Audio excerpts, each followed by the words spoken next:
Hello बच्चों। हमारा प्रश्न दिया हुआ है, एक प्रथम कोटि की अभिक्रिया का वेग अभिक्रिया प्रारंभ होने से 10 सेकंड पर 0.04 मोल प्रति लीटर प्रति सेकंड तथा 20 सेकंड के बाद 0.03 मोल प्रति लीटर प्रति सेकंड है। इस अभिक्रिया में अर्ध आयुकाल है।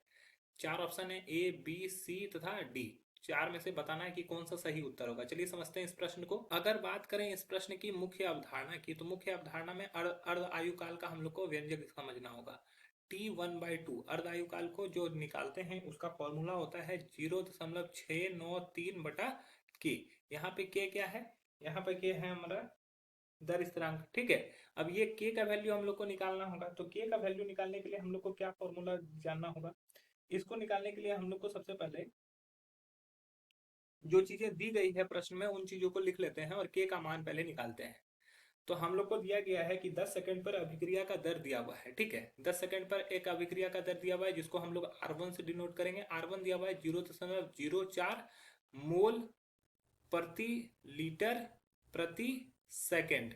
ठीक है, और R2 जो दिया हुआ है वो दिया हुआ है 0.03 मोल प्रति लीटर प्रति सेकंड। ठीक है, ये दिया हुआ है। तो अब बोल रहा है कि T1/2 हम लोग को निकालना है। तो हम लोग पहले सांद्रता निकाल लेंगे। ठीक है, 10 सेकंड पर अभिकारक की सांद्रता।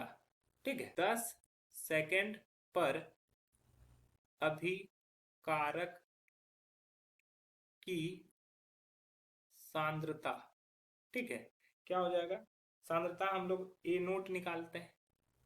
ए नोट जिसको बोलते हैं, ए नोट होता है 0 ये हो जाएगा 0.04। मतलब कि ये होता है सांद्रता जो होता है हमारा वो क्या दिया होता है? अभिक्रिया की दर।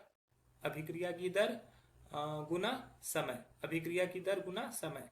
इससे क्या निकलता है कि हम लोग का सांद्रता निकलता है। ठीक है, तो 0.04 ये हमारा अभिक्रिया का दर है, गुना समय कितना लिया? 10 सेकंड लिया है, तो 10 सेकंड से इसको मल्टीप्लाई कर देंगे। तो ये अगर इसको निकालेंगे तो ये आ जाएगा 0.4 मोल प्रति लीटर। मोल प्रति लीटर। ठीक है, अब 20 सेकंड पर 20 सेकंड पर अभिकारक की सांद्रता।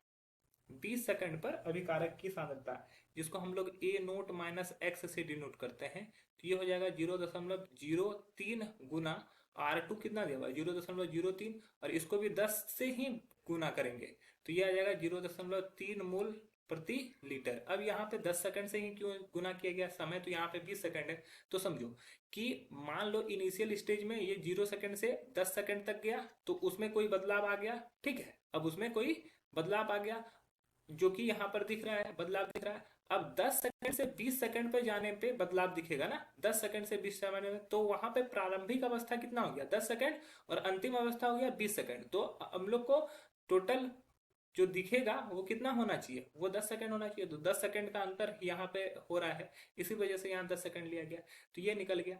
अब हम लोग यहाँ से K का वैल्यू निकालेंगे। K का फॉर्मूला जो होता है वो क्या होता है? K का फॉर्मूला होता है 2.303/T इंटू लॉग ए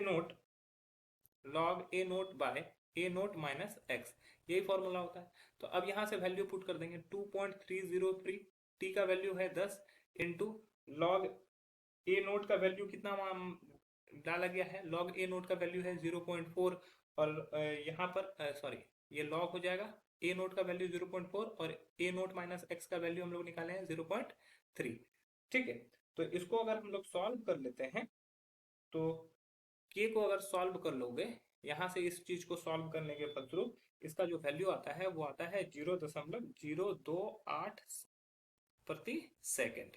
ठीक है, अब हम लोग को टी का वैल्यू निकालना है। टी का वैल्यू के लिए क्या होता है? टी इक्वल टू क्या होता है? 0.693/K।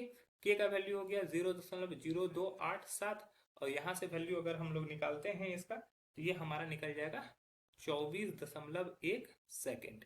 ठीक है, तो ये हमारा ऑप्शन डी जो होगा वो सही हो जाएगा, अन्य ऑप्शन गलत हो जाएंगे। आशा है यह प्रश्न आपको समझ में आया होगा। धन्यवाद।